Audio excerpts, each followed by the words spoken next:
Hello, everybody. Good afternoon from Portugal. We have the pleasure to have here Garrett Schaffer from the Regional Director for Europe of Organ Assessments.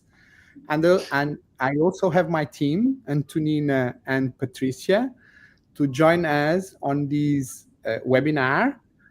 And it's good to have almost 100 persons registered in this webinar. I'm sure this team it's very interesting to get more knowledge on development, leadership, and succession plan. So I would like that my team introduce themselves as well. So Antonina, can you say some words as well? Well, first of all, I would like to say thank you to all the participants and thank you to Garrett for joining us in this webinar. And I wish you all a very pleasant discussion on this topic. I'm Antonina, have been with Stairs for the last 7 years and have had the opportunity and pleasure of participating and delivering quite a number of Hogan certification workshops. And what I have experienced is that during our workshops, quite a number of times questions arise concerning this theme. And therefore, I really feel that this is an excellent opportunity to be able to get a lot of answers to a lot of the questions that arise. Thank you and enjoy the webinar. Thank you, Antonina. So Patricia, some words Yes, as well. good afternoon, everyone. I'm Patricia from Stairs. I would also like to thank Garrett for his presence and for sharing some insights on this theme. We will have some time at the end of the webinar for some Q&A. So feel free to participate and send us through LinkedIn all of your questions. Okay, thank you. Have a nice webinar. So thank you so much. I will include the slides just to introduce our speaker, that is Garrett. So let me just introduce Garrett proper. So Garrett is working for Europe Distributors of Hogan as a regional director. He worked before for Deloitte, and he worked as well before for the University of Oklahoma in United States, and as a first experience as a director of human resources. So this team is for sure a very interesting team for him. I don't know, Garrett, if I introduce you well, if you would like to add some words. So please feel free to add some words on your bio. Yeah, thanks so much, Al, and the Stairs team for having me today. As they mentioned, my name is Garrett Schaffer, and I'm Hogan's Regional Director for Europe. I live in Tulsa, Oklahoma, where Hogan is headquartered, and I spend my days supporting our distributors across Europe, so ensuring they have what they need in order to offer Hogan solutions to their clients. I've spent over a decade in the industry working in human resources, talent management, career coaching, and consulting. So I'm really excited here to share some more on some of that experience, in particular as it relates to strategic self-awareness for talent development. With that, I think I'm ready to jump in. Joao, if you're ready to progress to the next screen. Well, on the screen here, I have an agenda of what you can expect to get out of the conversation here today. We'll start by looking at the importance of self-awareness and how we define strategic self-awareness at Hogan. Then we'll look at common barriers for talent to develop self-awareness and change. I will then share some practical strategies on how you can overcome those barriers or obstacles as you approach becoming more self-aware and focusing on talent development. And then we'll conclude with some kind of final thoughts and have lots of time to engage in discussion on the topic as a group here. But thank you so much for having me today. And so if we can progress to the next slide, let's go ahead and talk about why self-awareness is important. On the next slide here, you can see that we have an overview of today's talent landscape. And at a very global level, we've seen a big change on the job market. Things such as artificial intelligence and the digital economy are really creating new jobs. I'm sure you hear about it, the topic every day. I was in meetings all day yesterday, and the topic of AI came up, I think, in every single meeting. So it's really a relevant topic that we're seeing really impacting and facing the industry. Not only that is it a common topic, but we're also seeing that some of those advances in technology are creating new jobs and replacing traditional ones that we're used to. According to the World Economic Forum, 23% of jobs will change in the next 5 years. This really creates a significant need and pressure on organizations as failing to adapt and evolve their talents will inevitably lead to talent stagnation. To address this crisis, it's really imperative that organizations take a step back and clearly identify their strategic needs for talent development to really adapt their current and future changes. So in other words, being able to adapt and change will allow them to stay competitive within the market. Self-awareness is extremely important. So you can see here, I have a definition on the screen. So it's a conscious knowledge of one's motivations and behaviors. So knowing your essentially your strengths and weaknesses, and knowing yourself. Self-awareness is so important because it gives us the power to influence outcomes, helps us become better decision makers, and it allows us to really understand things from multiple perspectives. Frees us from assumptions and biases, and this can be achieved through various mechanisms. On the screen here, you can see I have a visual, and in that visual, you can see it suggests talent who knows themselves. They seek feedback. Not only do they seek the feedback, but they do it proactively and in multiple forms. So when they're in meetings with their peers, meetings with their leaders, they are proactively asking for feedback on their performance. Talent who knows themselves, they accept that feedback. So they understand that others know something that they perhaps don't know. And they know that that point of feedback they're receiving is important. So they take it as valid and they act on it.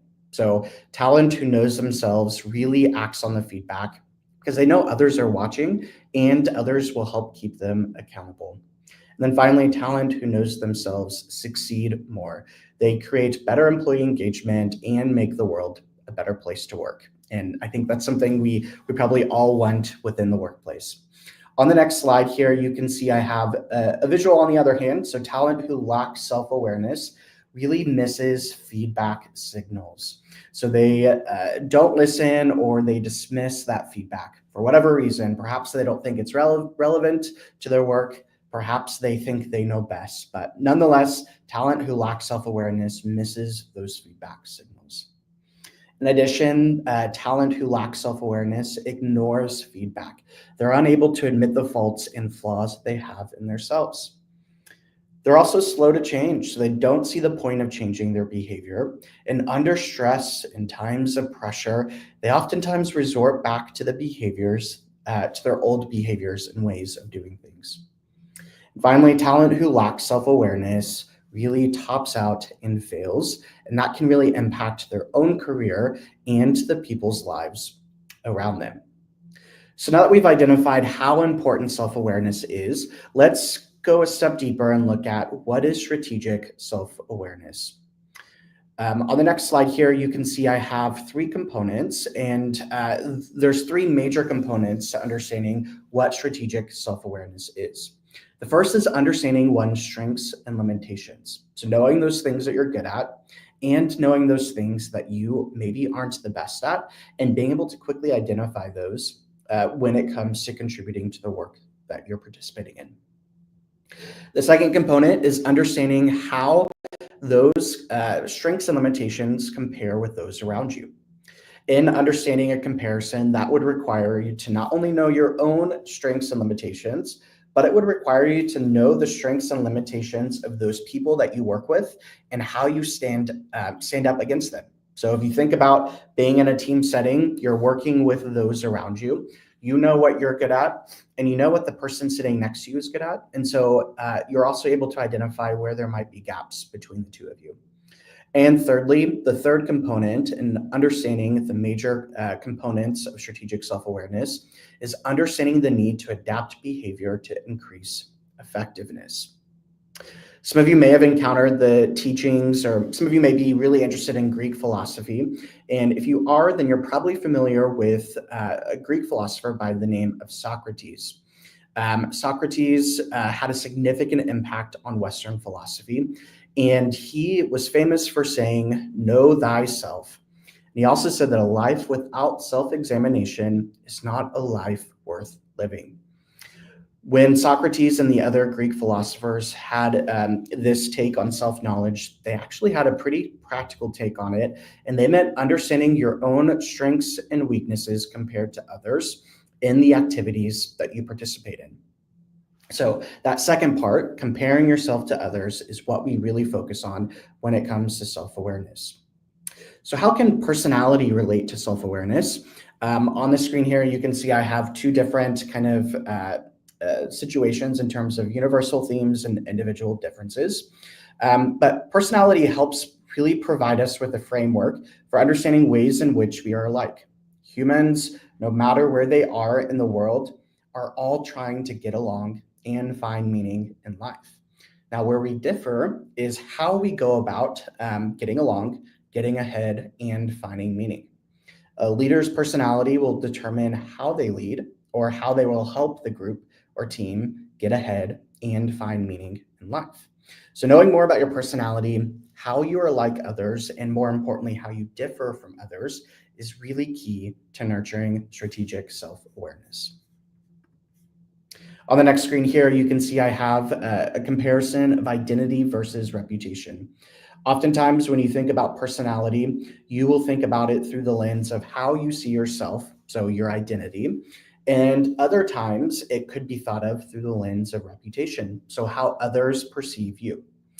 Let's think about kind of your career progression. If you want to get better at your career, you really need real-world feedback about how you interact with people, especially on the social moves you make to get along, to get ahead, and create meaning in life. You can't just sit there and think your way to strategic self-awareness. Perhaps occasionally you can come up with some ideas and points of feedback for improvement, but really you need someone to provide that feedback to you. And that's why at Hogan, we really focus with providing leaders with self-awareness on their reputation rather than their identity. This really helps leaders see where they're at and make plans to learn new skills, improve old ones, and really work around their weaknesses. On the next slide here, you can see, just kind of wrapping up this section, strategic self-awareness and acting on feedback is really focused on identifying those attributes or those actions that you should keep doing, identifying what you should stop doing, maybe something that's not allowing you to get ahead, and then identifying those key characteristics that you should start doing, or perhaps new skills that you should start doing to really help with driving change. So moving into the next section, why self-awareness and change is so difficult. We've talked about the importance of strategic self-awareness. We've talked about what it is. So if it's that easy and knowing how I compare against others, why don't more people change? Why is the world not a better place? Well, that's because there's a few barriers that get in the way from us changing. And so we'll kind of go through 4 obstacles in the next few slides. So on the next slide, you can see the first obstacle is why change is so difficult is due to ego. Ego is a pretty common word that I'm sure we all hear regularly, but ego is a person's sense of self-esteem and self-importance. When it comes to increasing self-awareness, it can be painful, difficult, and sometimes even emotional. You're going through the process of getting feedback and identifying areas for change. And if you have an ego, that could be pretty difficult. You may think that you are the best at what you do. And so therefore, that doesn't really leave you any room for change or improvement. In fact, the human brain tries to keep negative information out, and that can result in self-deception of reality, and keeping the negative information out can also be a form of self-protection. On the other hand, if a leader has a big ego, and it's pretty evident, then those around them may be fearful or not as comfortable providing that leader with feedback. So that leader then is missing out on the opportunity to get that information they need for really driving change in their career. So ego is our first reason as to why change and self-awareness can be so difficult. On the next slide here, you can see our second reason for why self-awareness and change is difficult, and that's due to ambivalence. So ambivalence is the idea that you want to change, but at the same time, you don't want to change. So you're feeling torn, there's kind of competing priorities or competing interest as it relates to driving that change. And that can be for a lot of reasons. Just a few examples. A leader may have ambivalence towards change due to the fear of the unknown. So they are used to operating in the way that they are currently. And so they don't know what it's going to take to really drive that change. They're used to doing things the way that they are, and perhaps to some extent it's working. And so there's the unknown of what that's going to look like on the other side once they've made that change. Another reason there could be ambivalence is due to the prospect of failure.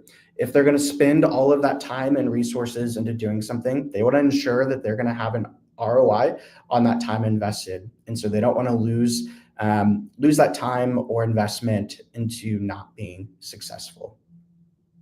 Let's look at a quick example of ambivalence. On this slide here, you can see I have a picture of a gentleman by the name of Antonio Perez. And the story of Kodak under CEO Antonio Perez really underscores the consequences of ambivalence towards change in the face of technological disruption. So when Antonio Perez became CEO of Kodak in 2005, the company was already grappling with the transition from film to digital photography. Despite being one of the early pioneers in digital imaging technology and holding key patents in the field, Kodak's leadership, including Perez, remained ambivalent toward fully embracing digital transformation. Instead of aggressively pivoting Kodak's business towards digital products and services, Perez initially focused on maintaining the company's traditional film-based business model. He invested in digital initiatives and acquisitions, but Kodak's efforts in the digital space were often fragmented and lacked a cohesive strategy. Perez's ambivalence towards that change became increasingly apparent as Kodak's competitors gained traction in the digital photography market. While companies like Canon and Nikon embraced digital technology and captured market share, Kodak struggled to adapt its legacy business model to the digital age. Despite warnings from other individuals in the market and warnings provided to Kodak leadership, they began to steadily decrease their market share. And as a result, Kodak's market position eroded and the company failed to capitalize on the opportunities presented by digital imaging technology. So ultimately, Kodak filed for bankruptcy in 2012, making the end of the reign on a photography industry giant. So Perez's ambivalence towards embracing digital innovation and his reluctance to abandoning Kodak's traditional film-based business model played a significant role in failure to adapt to the rapidly changing market landscape. So I share that because I think it's a great example of how you saw in that story that Kodak and Antonio Perez really wanted to change, and they made some efforts, but they still kept another foot where they were previously. And so not fully embracing that change prevented them from being successful. So ambivalence is our second reason for why self-awareness and change can be so difficult. On the next slide here, you can see our third reason on why self-awareness and change is difficult is due to energy. So I know this is a webinar and all of our attendees listening from their offices or home, I can't see you raise your hand, but I want you to think back to December 31st as we were entering in 2025. Oftentimes in the States, and I know many other countries around the world, practice what we call New Year's resolution. You identify a habit that you have, potentially it's a bad habit, that you want to change to potentially improve your life. So for example, let's say a New Year's resolution is you're going to start running more or running every day. So you set a plan and you really try to commit and stick to that plan. Okay, so now that you've thought about that New Year's resolution, I want you to also ask yourself, are you still sticking to that New Year's resolution? How long did it take you to stop potentially doing that New Year's resolution? In fact, research shows that 23% of people quit their resolution by the end of the first week in January, and 43% quit by the end of the month. So after 31 days, 43% of people stop participating in their New Year's resolution. And that's because it takes a lot of energy and specific effort to really drive that change within your life. Of course, that can be subtle behavior changes that you make, but as time gets on and life gets busier, things get in the way, and that really ultimately prevents you from driving that change that you're hoping to have. So energy is our third reason for why self-awareness and change is so difficult. Our last reason, number 4, is fragility and durability of reputation. So I want you to think back to your most recent interaction with a customer service agent. As you know, a customer service agent represents the company that they work for, and oftentimes will help you with a certain service or address your questions, or even address your frustrations with the company. So let's say you, in that interaction, you left that customer service interaction and you felt that you got exactly what you needed. You felt that the customer service agent did their job, and you have a really positive outlook on that company. You'll leave that interaction possibly not even thinking about that company anymore. You won't go and tell people about that interaction. Now, on the flip side, if you left that customer service interaction and you didn't get what you felt was the resolution that you wanted, you will leave that interaction potentially not working with that company again. You may tell others about that interaction because you were not satisfied with that experience. And that only took one meeting for that interaction to give the reputation of being a poor company. And so that is due to the fragility and durability of reputations. So it takes many good acts to be deemed good, and it takes only one bad act to be deemed bad. So if you are trying to drive change within your reputation, it can take a lot of effort to potentially drive that change. So fragility and durability of reputation can be the fourth reason why self-awareness and change is so difficult. On the next slide here, so we've talked about strategic self-awareness. We've talked about the importance of driving that change. We talked about some of the barriers. So now I want to leave you with a few things that you can think about as it relates to overcoming those barriers.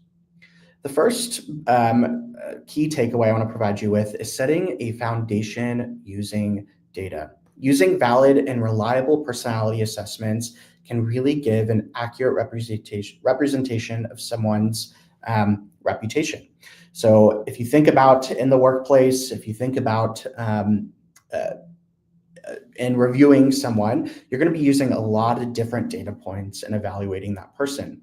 Perhaps you're using surveys that you've collected from team members. Perhaps you're using a 360 and understanding how that leader is interacting with others. And another thing that you can use is using personality assessments. In fact, I would even argue that personality assessments are probably the number one best tool you can use for setting a foundation and using data to really help with driving change within a leader. The second takeaway is creating individualized development plans. So when we were talking about our point number 3 on energy, and some people may have answered my question pertaining to making a change and said, I am still working on my New Year's resolution. Others may have thought to themselves, I only lasted 1 day. Or someone else maybe thought, I didn't even do a New Year's resolution. So you can see that everyone is on a different page as it relates to driving change. The same should be for development plans. Everyone has certain needs. Everyone has certain goals. And so creating individualized development plans is really a key to overcoming the obstacle of change. Our third is offering accountability and support. When you are working on development and becoming more self-aware, it's always important and great to have accountability. So involve a leader or mentor within your organization, involve a colleague who you trust, and really bring them into your development experience to help with accountability and support. And finally, the last reason is committing to Kaizen development. Don't think of talent development as a one and done program. Think of it as a continuous development that you need to partake in to really drive real change within yourself. If you're not familiar with Kaizen, it's a Japanese philosophy, and its focus on is the continuous development or the continuous change. So for example, we follow Kaizen psychometrics at Hogan. So we're continuously updating our items and refreshing our research to ensure that we're providing the most accurate and up-to-date kind of thought leadership and research to individuals who use our products. And so the same can be for your own development. It's the continuous development of yourself. So those are the recommendations I would have for your key takeaways in overcoming those barriers for change. I thank you so much for allowing me to present on this topic, and would love to take questions from the audience as we conclude this webinar. Yeah, thank you so much, Garrett. Great presentation, great team around for Portugal to get more knowledge about strategic self-awareness. And I'm sure we got several questions before. Patricia and Antonina collect some of them. So I will ask Patricia now to make some questions to Garrett. And I'm sure, Garrett, you will reply in a very good way to get knowledge about these things. Great. Thank you, Garrett, and thank you all for your participation. So the first question is, how can strategic self-awareness contribute to more effective leadership and decision-making in a professional setting? Yeah, great question. And I really like the notion of how it can impact decision-making and overall just kind of working together in the workplace. Strategic self-awareness can have a huge impact on someone's ability to contribute and be productive in the workplace. When someone is becoming more self-aware, they're getting, they understand how they understand their reputation. They understand how others view them in the workplace. And when you understand those key strengths and weaknesses that you have and how they differ from others, then you can really identify key areas where you can make an impact to those around you. So I would say and argue that strategic self-awareness is needed to be able to really work with others and drive real change within an organization. Okay, thank you. Another question has to do, it's more specific, it has to do with the Hogan assessments and in which way can they better contribute to improve an individual's understanding of their strengths and development needs? Sure. I love that question. So for those that are not familiar with Hogan, I think as we wrap up, I will show a couple of slides on our assessments, but we offer 3 core assessments. We have the Hogan Personality Inventory, which helps an individual identify their day-to-day, so how they'll go about working with others. And so from that, they can draw insight into how they go about achieving goals, how organized they are, how they communicate with others. And then we have the Hogan Development Survey, and that is going to be looking at the dark side. So helping a leader identify what's going to get in the way from them being successful. So when times are stressful, they're under pressure, how are they going to operate? What are they going to do to prevent them from achieving their goals? And then thirdly, our third assessment is the Motives, Values, Preferences Inventory, or MVPI. And that's really going to be looking at what's motivating to that leader. What is something that's important to them? What's a value for them that will allow them to have something to work towards? So if you think about all three of those assessments I just overviewed, that can give someone an understanding of how they are on a day-to-day, how they will operate if they are stressed and under pressure, and what's going to motivate them. And so knowing those three key points of information can really help someone with understanding themselves. And as I mentioned, that reputational piece, how others view them. So Hogan's assessments can be really powerful in the strategic self-awareness process. Yes. Thank you. Linked to that, we know that companies currently have like a mix of generations working together. We have baby boomers, X generation, millennials. Does Hogan research shows that this theme, strategic self-awareness, is transversal to all of these generations, is more important to others? So how can you explain us that, please? Yeah, thanks for that. I like that question, and it's a pretty common topic within our space, given the different generations working in the workplace. And the answer I'll give is strategic self-awareness is important for everyone, regardless of where they're at in their career. We all, earlier in my presentation, I mentioned that one thing that we all have in common is that we're all looking to get along, to get ahead, and find meaning in life. And where we differ is how we go about doing that.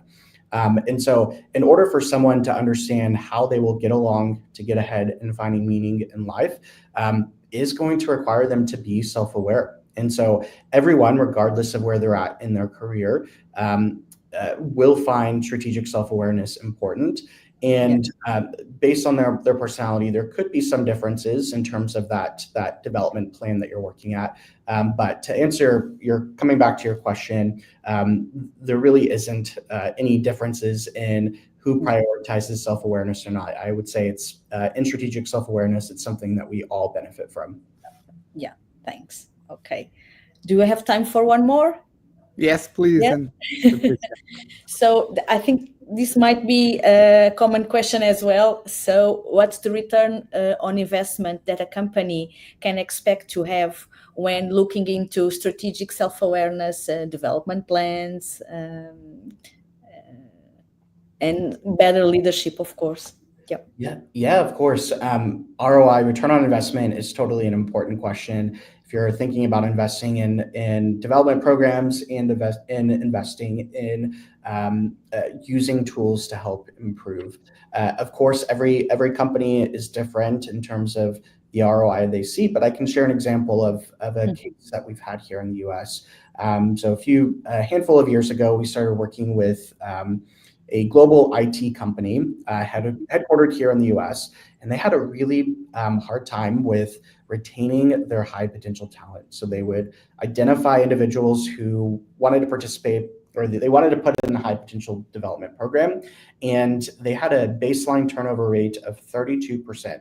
So they would promote people, they would spend time and effort developing them, and then they would leave. And that's not very good, or not very fun in terms of that investment if you're spending that amount of time working with them. The company looked to Hogan to really help them with identifying and developing a high potential plan to really help retain that talent within the organization. And the goal was to help with them, to have Hogan help them with succession planning and development plans for their leadership roles.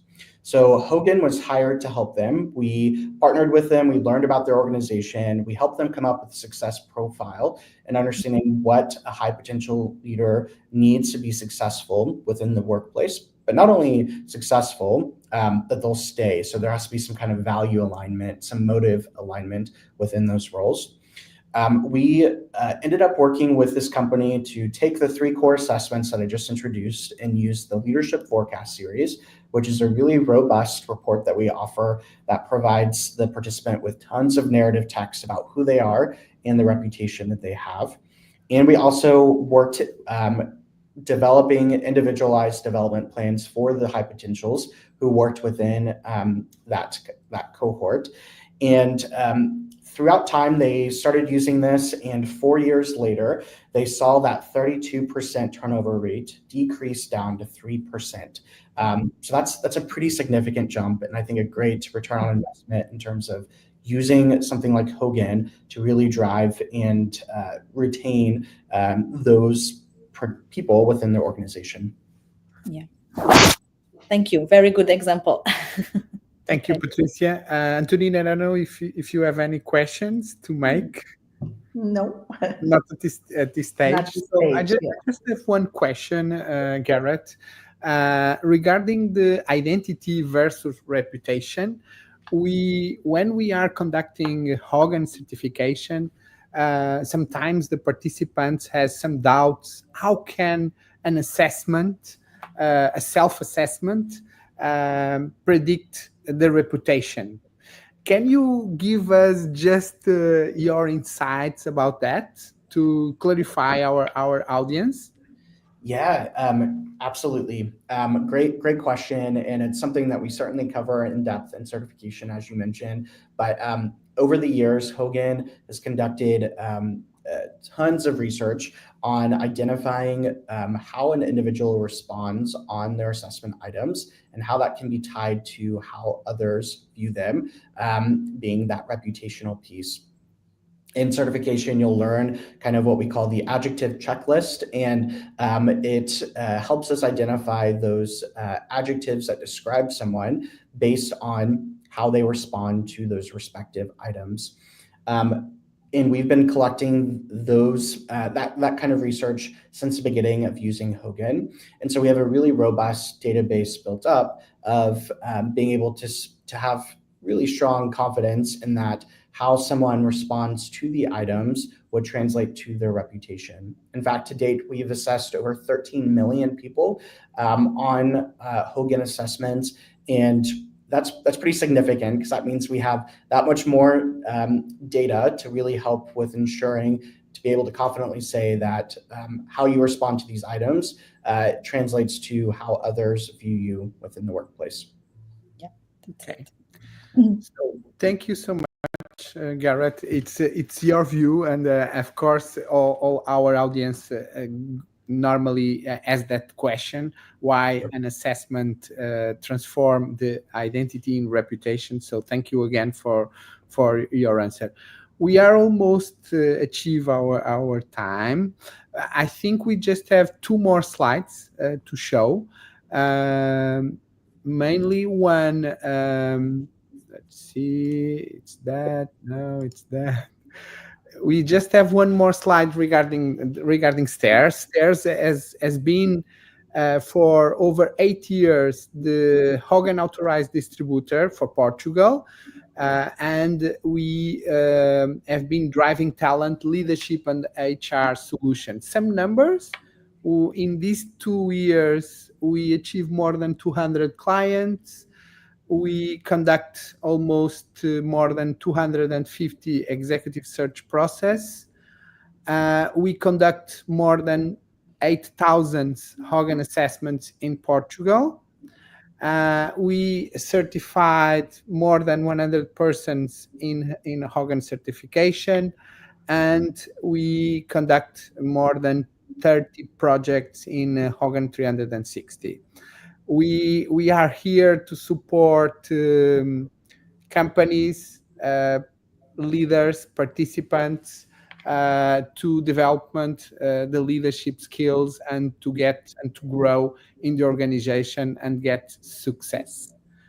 I think we have just one slide now, Garrett, for you to ask our audience to support Hogan, correct? Yeah, thanks so much for including the slide on here. So at Hogan, we love research, we love science, and we love understanding more about people in the workplace. So we are working on what we're calling the Effective Leadership, Global Effective Leadership Study, and we are calling for participants to complete and participate in this survey. So who can participate in the survey? That's anyone who reports to a leader. So that's essentially everyone. And we're requesting that you go through and complete this 15-minute survey to help identify those key characteristics of what you believe makes an effective leader.